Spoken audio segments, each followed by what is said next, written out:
दो साधुओं की कहानी। बहुत समय पहले की बात है। हिमालय की गोद में बसे एक छोटे से आश्रम में दो साधु रहते थे। एक का नाम था स्वामी आनंदराम और दूसरे का स्वामी विश्वरूप। दोनों ही ज्ञानी, तपस्वी और शांत स्वभाव के थे। वे हर दिन ध्यान, साधना और जरूरतमंद लोगों की सेवा में लगे रहते थे। एक दिन दोनों ने निश्चय किया कि अब उन्हें अपने ज्ञान की परीक्षा लेनी चाहिए। वे दोनों यात्रा पर निकल पड़े ताकि संसार को देख सकें और लोगों की भलाई कर सकें। रास्ते में उन्हें एक गांव मिला जहां बहुत बड़ा हाहाकार मचा हुआ था। वहां अकाल पड़ा था, लोग भूखे प्यासे थे। स्वामी आनंदराम ने गांव में रुककर लोगों की मदद करने का निश्चय किया। उन्होंने अपने पास का सारा अन्न बांट दिया और कुएं की खुदाई में गांव वालों की मदद करने लगे।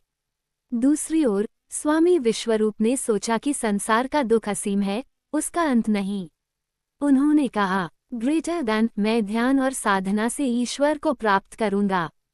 जब मैं मोक्ष पा लूंगा तभी लोगों की सच्ची मदद कर सकूंगा।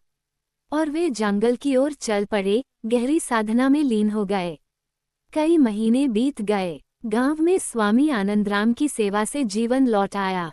कुएं में पानी भर गया, खेतों में हरियाली छा गई, लोग फिर से मुस्कुराने लगे। उधर स्वामी विश्वरूप को भी अपनी साधना में एक दिन दर्शन हुए।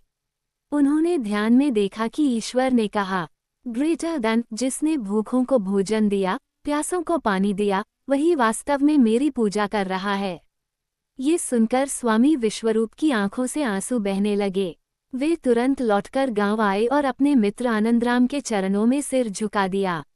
स्वामी आनंदराम मुस्कुराए और बोले, ग्रेटर देन भाई, साधना केवल जंगल में नहीं होती। जब हम किसी के दुख को दूर करते हैं, वही सच्ची साधना है।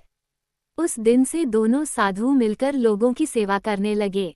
वे जहां भी गए, प्रेम, करुणा और भलाई का संदेश फैलाते रहे। सीख, मोरल, ग्रेटर देन, सच्ची साधना केवल ध्यान या पूजा में नहीं, बल्कि दूसरों के दुख को दूर करने में है। ईश्वर वहीं बसता है जहां सेवा और करुणा हो।